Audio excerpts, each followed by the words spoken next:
Que la paix soit sur vous tous. Mes chers frères et sœurs, chrétiens et musulmans, je vous remercie de m'accueillir aujourd'hui dans cet esprit de dialogue sincère.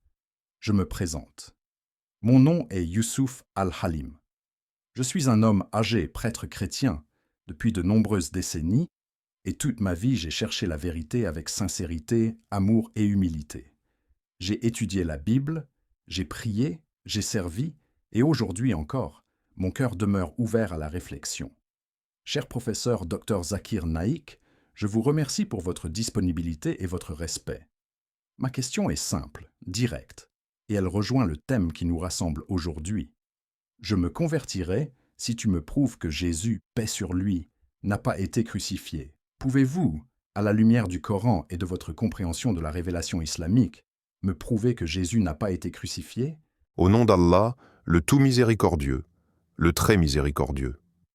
Je remercie mon frère Youssouf Al-Halim pour sa question sincère, posée avec dignité et humilité. Je remercie également ce public, musulman et chrétien, d'être réunis non pas pour se disputer, mais pour réfléchir ensemble. En islam, nous croyons que la vérité n'a rien à craindre du dialogue. Mon cher frère, votre question est centrale, car la crucifixion de Jésus, paix sur lui, est l'un des points majeurs de divergence entre le christianisme et l'islam. Permettez-moi donc de répondre uniquement à partir du Coran et des enseignements authentiques de l'islam, avec respect pour votre foi.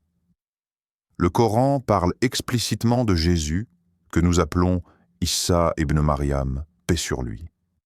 Il est mentionné par son nom plus de 25 fois dans le Coran, et Allah lui accorde un immense honneur. Les musulmans croient en sa naissance miraculeuse, en ses miracles, en son message et en son statut de grand prophète. Mais là où l'islam diffère fondamentalement, c'est sur la question de la crucifixion.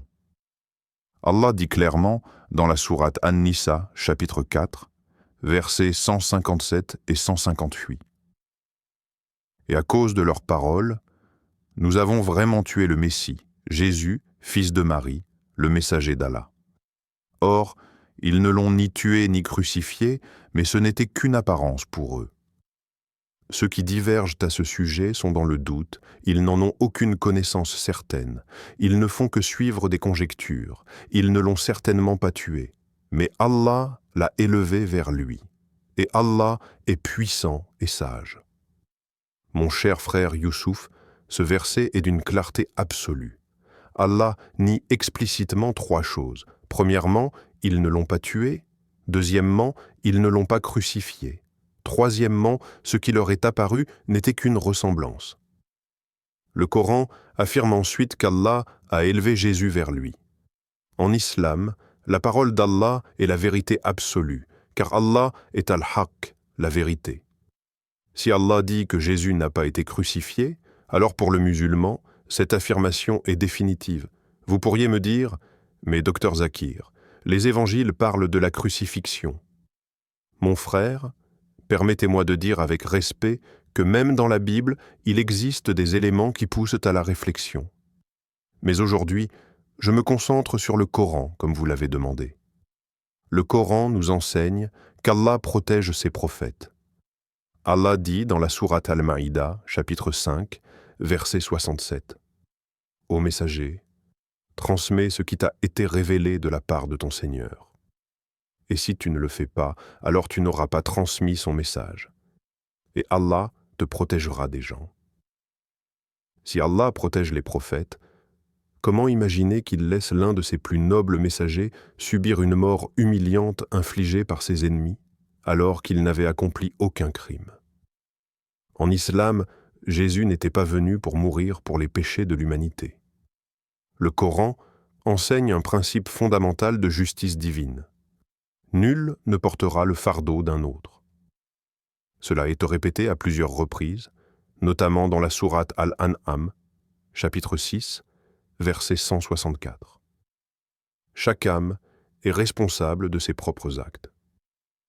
La notion que le sang d'un innocent serait nécessaire pour expier les péchés des coupables contredit la justice parfaite d'Allah.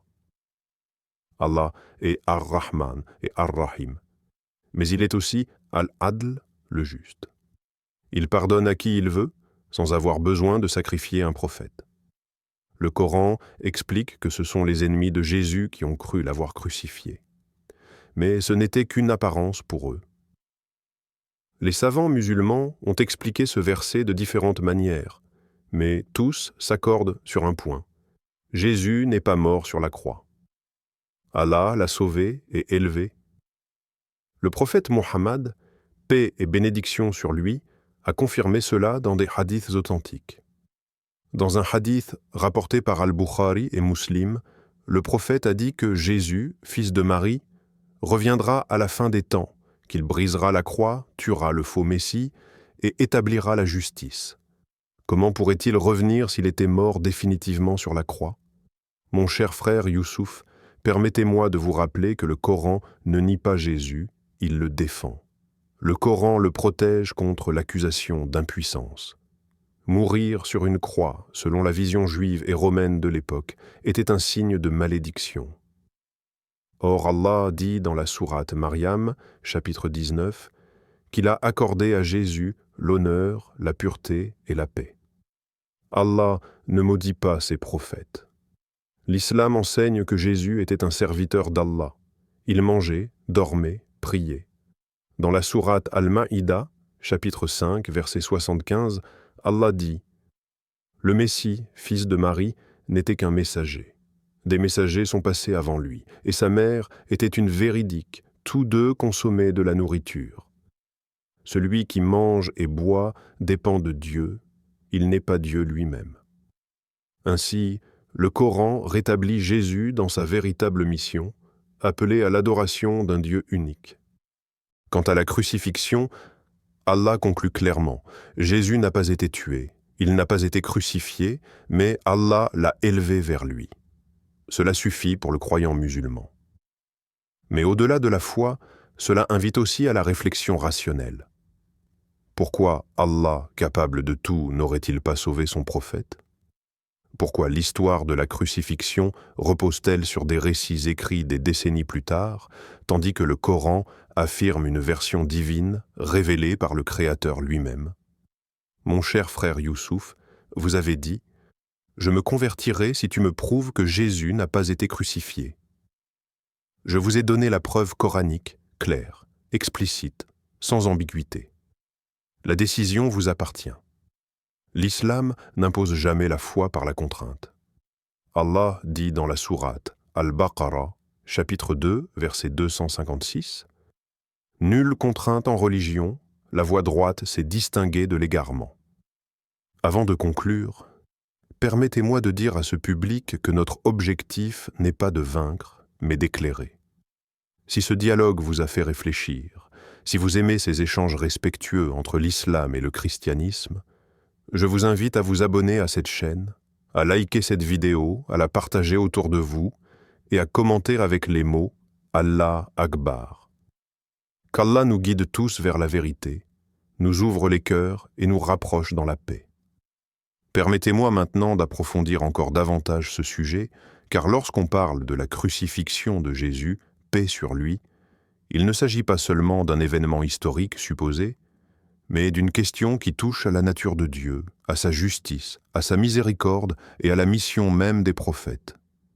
Et lorsque le Coran nie la crucifixion, il ne le fait pas de manière isolée ou arbitraire, mais dans une cohérence théologique parfaite qui traverse l'ensemble du message islamique.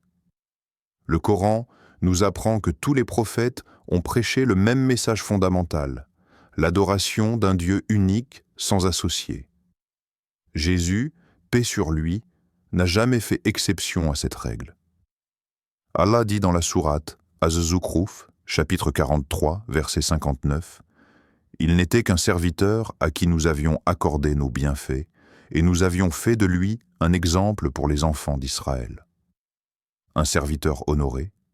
Oui, mais un serviteur. Et un serviteur de Dieu n'est pas envoyé pour être sacrifié, mais pour guider. Lorsque nous examinons la notion de crucifixion à la lumière du Coran, nous comprenons qu'Allah ne laisse jamais ses ennemis triompher réellement de ses messagers.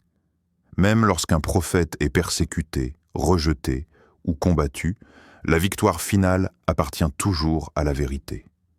Allah dit dans la sourate As-Safat, chapitre 37, versets 171 à 173. Notre parole a déjà été donnée à nos serviteurs, les messagers. Ce sont eux qui seront secourus, et nos armées auront le dessus. Jésus, paix sur lui, faisait partie de ces messagers promis au secours divin. Certains diront, mais d'autres prophètes ont été tués. Le Coran mentionne effectivement que certains messagers ont été injustement tués par leur peuple. Mais il y a une différence essentielle. Aucun prophète n'a été humilié par ses ennemis au point que cela devienne le cœur même de sa mission. En islam, la mission d'un prophète n'est jamais d'être vaincu, mais de transmettre. Et Jésus a transmis son message. Allah l'a ensuite protégé. Le verset coranique qui affirme que Jésus n'a pas été crucifié utilise une formulation très forte. « Wama qataluhu, wama salabuhu » Ils ne l'ont ni tué, ni crucifié. Cette négation est double, catégorique, sans nuance.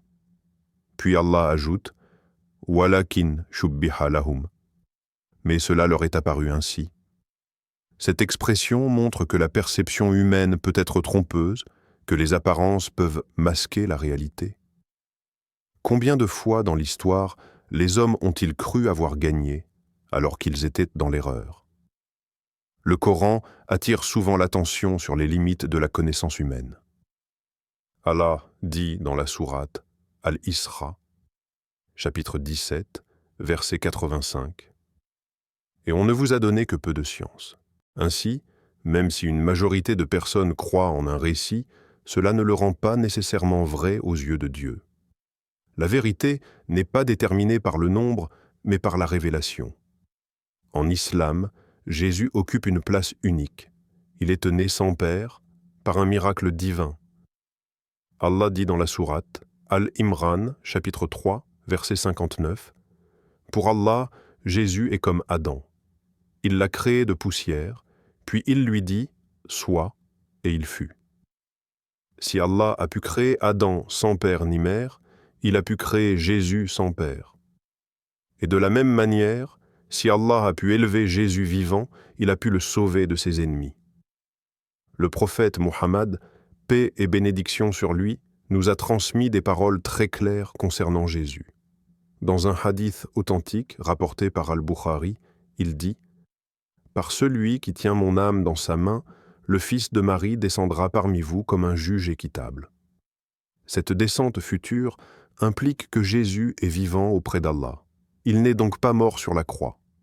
Cette croyance n'est pas un détail secondaire en islam. Elle est liée à la conception même du salut.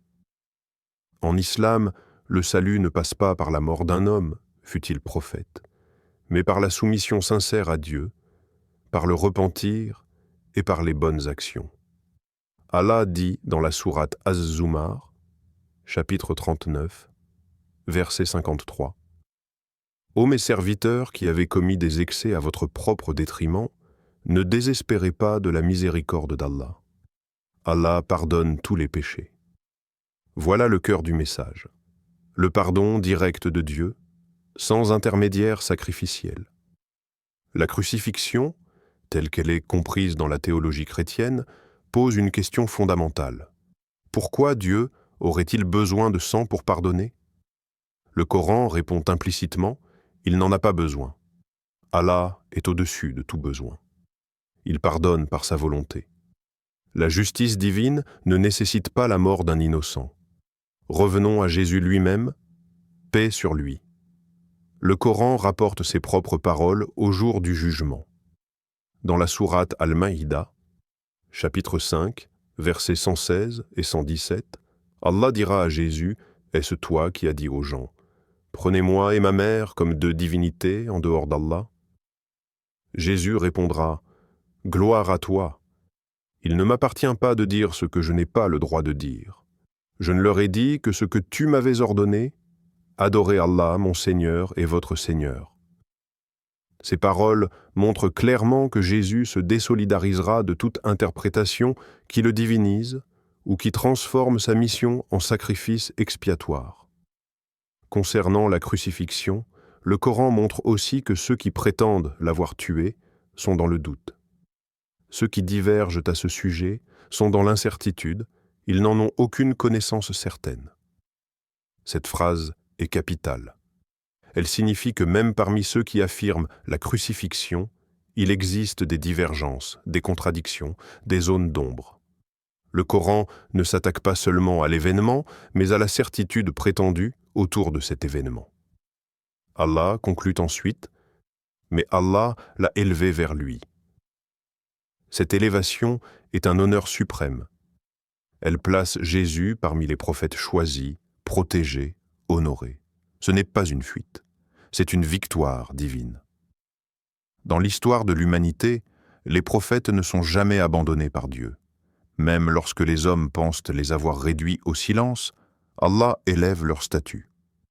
Il est aussi important de rappeler que l'islam ne se réjouit pas de la négation de la crucifixion comme d'une victoire sur les chrétiens. Ce n'est pas l'esprit du Coran. L'esprit du Coran est l'appel à la réflexion. Allah dit « Ne médite-t-il donc pas ?» à de nombreuses reprises. Ce dialogue n'est pas une attaque, mais une invitation. Lorsque le Coran corrige un récit antérieur, ce n'est pas pour humilier, mais pour rectifier. De la même manière que le Coran corrige certaines croyances des Juifs et des chrétiens tout en reconnaissant leurs prophètes, il corrige aussi l'idée de la crucifixion tout en honorant Jésus. Ainsi, lorsque nous disons que Jésus n'a pas été crucifié, nous ne diminuons pas sa valeur. Au contraire, nous affirmons qu'Allah l'a protégé, qu'il l'a élevé et qu'il le fera revenir avant la fin des temps pour rétablir la vérité. Cette vision est cohérente, complète et profondément respectueuse de Jésus, paix sur lui. La question n'est donc pas seulement historique, elle est spirituelle. Elle nous amène à nous demander quelle est notre conception de Dieu. Est-il faible au point de devoir sacrifier un prophète, ou est-il tout-puissant, miséricordieux et juste? Le Coran répond sans ambiguïté « Allah est tout-puissant, et il n'a pas besoin du sang de ses serviteurs pour pardonner. » Et tant que nous poursuivons cette réflexion, tant que nous examinons les textes avec sincérité, humilité et ouverture du cœur, le dialogue reste vivant, profond et porteur de paix. Et lorsque nous poursuivons cette réflexion, il devient essentiel de comprendre que le Coran ne traite jamais la question de Jésus, paix sur lui, de manière isolée, mais toujours dans un cadre global, celui de la mission prophétique, de la justice divine et de la cohérence du message révélé. Le Coran insiste sur le fait que tous les prophètes sont des frères dans la foi, porteurs d'un même appel, même si leurs lois diffèrent selon les époques. Allah dit dans la sourate Al-Baqarah, chapitre 2, verset 285, « Nous ne faisons aucune distinction entre ces messagers. » Ainsi, ce que nous affirmons au sujet de Jésus s'inscrit dans ce que nous affirmons au sujet de Noé, d'Abraham, de Moïse et de Muhammad, paix sur eux tous. Lorsque l'on analyse la crucifixion du point de vue coranique, on remarque que le Coran met l'accent sur l'intention des ennemis de Jésus plutôt que sur la réalité de leur acte. Ils ont voulu le tuer, ils ont comploté, ils ont cru avoir réussi. Allah dit dans la sourate Al-Imran, chapitre 3, verset 54. Ils ont comploté, et Allah a comploté, et Allah est le meilleur des stratèges. Ce verset est fondamental. Il montre que, face au complot humain, la volonté divine prévaut toujours. Les ennemis de Jésus avaient un plan, mais Allah avait un plan supérieur. Et le plan d'Allah n'était pas l'échec de son prophète, mais son élévation. Le Coran ne décrit pas en détail comment l'illusion s'est produite, et cette retenue est en soi une sagesse. Allah n'entre pas dans des récits inutiles, mais se concentre sur l'essentiel, la vérité finale. Ils ne l'ont ni tué ni crucifié. Cela suffit. Les détails secondaires ne changent rien au message central. Cette approche nous enseigne que la foi ne repose pas sur le sensationnel, mais sur la certitude. Il est aussi important de comprendre que, dans la vision islamique, la vie de Jésus ne s'arrête pas au moment où les hommes ont cru le saisir. Elle se prolonge auprès d'Allah, dans un état que nous ne connaissons pas pleinement, mais qui est honorable et élevé. Allah dit dans la sourate An-Nisa, chapitre 4, verset 158, « Mais Allah l'a élevé vers lui ». L'élévation vers Allah est mentionnée pour peu de prophètes de cette manière explicite. Cela montre le rang particulier accordé à Jésus. Dans les hadiths authentiques, le prophète Muhammad, paix et bénédiction sur lui, décrit le retour de Jésus à la fin des temps, non pas comme un nouveau prophète apportant une nouvelle loi, mais comme un serviteur d'Allah qui appliquera la loi révélée à Muhammad. Cela montre que Jésus est vivant, conscient et pleinement soumis à Dieu. Sa mission future sera de corriger les excès, de rétablir la vérité et de témoigner contre les fausses croyances qui se sont développées à son sujet. Cette perspective nous aide à comprendre pourquoi l'islam rejette la crucifixion comme fondement du salut. En islam, le salut est un chemin continu, fait de foi, d'action, de repentance et de miséricorde divine. Il ne dépend pas d'un événement unique survenu à un moment précis de l'histoire, mais d'une relation vivante entre le serviteur et son Seigneur. Allah dit dans la sourate Al-Asr, « Par le temps, l'homme est certes en perdition, sauf ceux qui croient, accomplissent de bonnes œuvres, se recommandent la vérité et se recommandent la patience. » Si la crucifixion était indispensable au salut, alors tous ceux qui ont vécu avant Jésus seraient privés de ce salut, et tous ceux qui n'auraient pas eu connaissance de cet événement seraient condamnés. Le Coran rejette une telle injustice. Allah est juste, et sa miséricorde englobe toute chose. Il juge chaque être humain selon ce qu'il a reçu comme message et selon son intention. Le Coran insiste également sur le fait que Jésus lui-même n'a jamais enseigné qu'il devait mourir pour les péchés des autres.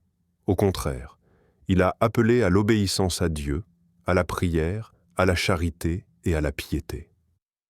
Dans la sourate Maryam, chapitre 19, Jésus dit dès son enfance, « Il m'a recommandé la prière et l'aumône tant que je serai vivant. Tant que je serai vivant. » Cette expression est lourde de sens. Elle montre que sa mission est liée à la vie, non à la mort. De plus, le Coran montre que la croyance en la crucifixion est devenue un sujet de divergence et de confusion. Allah dit, « Ceux qui divergent à son sujet sont dans le doute. » Le doute n'est pas une base solide pour une croyance fondamentale. L'islam invite à une foi claire, sans ambiguïté. Il est également intéressant de noter que le Coran ne nie pas la souffrance de Jésus, paix sur lui. Il reconnaît qu'il a été rejeté, accusé, calomnié. Mais il nie que cette souffrance est culminée dans une mort humiliante imposée par ses ennemis. La dignité des prophètes est préservée. Allah honore ceux qui l'honorent.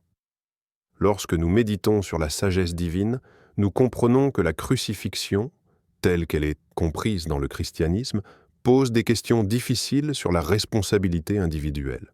Si les péchés sont déjà expiés par la mort d'un autre, quel est alors le sens du repentir? Quel est le sens de l'effort moral? Le Coran rétablit l'équilibre. Chacun est responsable de ses actes, mais la porte du pardon reste toujours ouverte. Ainsi, le rejet de la crucifixion n'est pas un rejet de Jésus, mais une défense de sa mission authentique. C'est une affirmation que Dieu est trop juste pour punir un innocent à la place des coupables, et trop puissant pour laisser ses ennemis triompher de ses messagers. Et lorsque nous poursuivons ce dialogue avec sincérité, nous découvrons que le message coranique concernant Jésus n'est pas un message de division, mais un appel à revenir à l'essence. L'adoration d'un Dieu unique, sans intermédiaire, sans confusion, avec un cœur humble et une conscience éveillée. Tant que cette réflexion se poursuit, tant que les cœurs restent ouverts et que les esprits cherchent la vérité, le dialogue demeure vivant et porteur de sens. Et pour aller encore plus loin dans cette réflexion, il est important de comprendre que la négation de la crucifixion dans le Coran n'est pas une simple divergence historique, mais une clarification doctrinale profonde. Le Coran veut préserver la pureté du concept de Dieu et la cohérence de la responsabilité humaine. Allah ne se contredit pas et sa justice est parfaite. Lorsqu'il affirme que Jésus, paix sur lui, n'a pas été crucifié, il protège à la fois l'honneur du prophète et la justesse du principe moral fondamental. Chacun répond de ses propres actes. Le Coran répète ce principe à plusieurs reprises. Nul ne portera le fardeau d'un autre. Ce verset n'est pas secondaire, il est central dans la vision islamique du salut. Si Jésus avait été crucifié pour expier les péchés de l'humanité, ce principe serait annulé. Or, Allah ne se contredit pas. La foi islamique repose sur la cohérence interne de la révélation. Chaque être humain a un accès direct au pardon divin par le repentir sincère, sans intermédiaire, sans sacrifice humain. Lorsque le Coran affirme que la crucifixion n'était qu'une apparence, il attire aussi l'attention sur un phénomène bien connu, l'erreur collective. Dans l'histoire, des peuples entiers ont cru des choses fausses pendant des siècles. La majorité n'est jamais une garantie de vérité. Allah dit clairement que ceux qui affirment la mort de Jésus ne suivent que des conjectures. La conjecture n'est pas une certitude révélée. Le Coran insiste également sur la protection divine accordée aux messagers. Jésus, paix sur lui, avait encore un rôle à jouer dans le plan divin. Les hadiths authentiques nous apprennent qu'il reviendra avant la fin des temps pour rétablir la justice, corriger les excès et témoigner de la vérité. Cette croyance n'a de sens que si Jésus est vivant. Elle s'inscrit dans la continuité logique du verset « Mais Allah l'a élevé vers lui ». Cette élévation n'est pas symbolique, elle est réelle, conforme à la puissance absolue d'Allah. Il faut aussi rappeler que le Coran ne nie pas que les ennemis de Jésus aient tenté de le tuer. Il ne minimise pas leur hostilité, mais il affirme que leur volonté n'a pas triomphé. Allah est au-dessus de tous les complots. Ils ont comploté et Allah a comploté. Cette phrase montre que, même lorsque les hommes pensent maîtriser l'histoire, le dernier mot appartient toujours à Dieu. En islam, la valeur d'un prophète ne se mesure pas à la souffrance qu'il endure, mais à la vérité qu'il transmet. Jésus a accompli sa mission. Il a appelé à l'adoration du Dieu unique, il a rappelé la loi divine, il a été un signe pour les enfants d'Israël. Une fois cette mission accomplie, Allah l'a protégé. C'est une fin honorable, conforme à la sagesse divine. La crucifixion, telle qu'elle est comprise dans la théologie chrétienne, transforme la mission de Jésus en un drame sacrificiel. Le Coran, au contraire, la rétablit comme une mission de guidance. Cela change profondément la relation entre l'homme et Dieu. L'homme n'est pas sauvé par le sang d'un autre, mais par sa propre foi, ses œuvres et la miséricorde d'Allah. Lorsque nous lisons le Coran avec sincérité, nous voyons que Jésus lui-même se présentera au jour du jugement comme un serviteur obéissant. Il dira qu'il n'a jamais demandé à être adoré, ni à être élevé au rang divin. Cette scène décrite dans la sourate Al-Maïda montre clairement que Jésus n'assumera jamais le rôle de sauveur sacrificiel que certains lui ont attribué. Ainsi, la négation de la crucifixion n'est pas une négation de l'amour ou du sacrifice, mais une affirmation plus élevée de la miséricorde divine. Allah n'exige pas la mort d'un prophète pour aimer ses créatures. Il aime, il pardonne, il guide. Et il appelle chaque être humain à le chercher directement, avec un cœur sincère et une raison éclairée. Et tant que cette réflexion se poursuit, tant que nous examinons les textes révélés sans passion excessive, ni rejet aveugle, le dialogue entre l'islam et le christianisme reste possible, profond et porteur de vérité.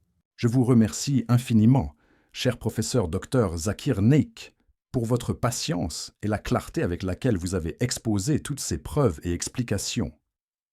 Vous avez pris le temps de détailler, de citer le Coran et les hadiths, et de répondre à ma question avec un profond respect.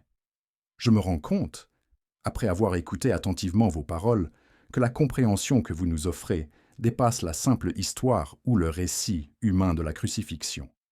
Elle montre une cohérence, une sagesse et une justice divine qui me permettent de réfléchir plus profondément sur le rôle de Jésus, paix sur lui, et sur le message de l'islam. Je suis particulièrement touché par l'idée que Jésus n'a pas été crucifié et qu'Allah l'a élevé, préservant ainsi l'honneur et la mission des prophètes. Cela clarifie beaucoup de mes doutes et m'ouvre à une compréhension plus juste de la volonté divine et du salut tel que présenté dans le Coran.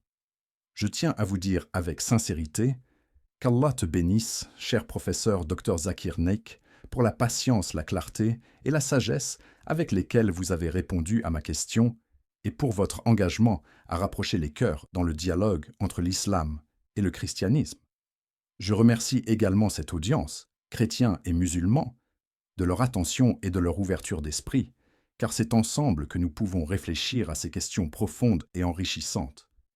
J'ai appris aujourd'hui que le message de Jésus, tel que présenté dans le Coran, est non seulement protégé par Allah, mais aussi profondément respecté et intégré dans la continuité du message prophétique. Cela me pousse à examiner mes propres croyances avec honnêteté, à reconnaître les enseignements authentiques et à chercher la vérité avec un cœur sincère. La lumière que vous avez apportée à cette discussion ne se limite pas à l'histoire de la crucifixion. Elle touche à l'essence même de la justice divine, à la miséricorde d'Allah et à la dignité des prophètes. Je vous remercie, cher frère Youssouf Al-Halim, de m'avoir écouté avec un esprit ouvert et sincère et d'avoir posé cette question avec humilité et respect. Je remercie aussi toute l'audience, chrétiens et musulmans, d'avoir participé à ce dialogue, car l'objectif est toujours de rapprocher les croyances, de clarifier la vérité et de favoriser une compréhension mutuelle. Comme nous l'avons vu aujourd'hui, le Coran enseigne que Jésus, paix sur lui, n'a pas été crucifié, que la volonté des ennemis n'a pas triomphé, et que le message divin est clair et cohérent. Mais ce dialogue n'est pas seulement pour comprendre un événement historique ou religieux, il est pour nous inviter à réfléchir, à méditer et à appliquer les enseignements dans nos vies. Je vous encourage tous, chers spectateurs, à continuer cette réflexion, à poser vos questions, à chercher la vérité avec sincérité et humilité. Si cette discussion vous a apporté de la clarté et un éclairage sur le message de Jésus, paix sur lui, et sur la vision islamique, je vous invite à vous abonner à Parole d'Al-Islam, à aimer cette vidéo, à la partager autour de vous et à participer activement dans les commentaires en posant vos questions ou en partageant vos réflexions. Que cette discussion continue à inspirer le dialogue pacifique, la compréhension mutuelle et l'amour pour la vérité.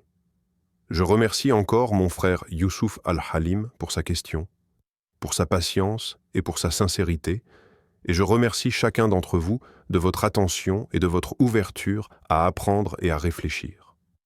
Qu'Allah nous guide tous vers la connaissance authentique et la sagesse, qu'il rapproche nos cœurs et nous permette de mieux comprendre ses messages et ses prophètes.